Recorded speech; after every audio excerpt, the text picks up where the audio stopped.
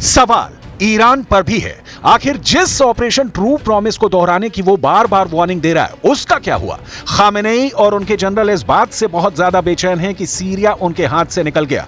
बशर अल असद की सरकार ढह गई और अब उस जुलानी का सीरिया पर कब्जा हो चुका है जो कभी ISIS और अल कायदा का टॉप का आतंकी था, और अब इजरायल तुर्की और अमेरिका के इशारों पर खेलना शुरू कर दिया है। नेतन्याहू ईरान के इस दावे की तरफ इशारा भी कर चुके हैं।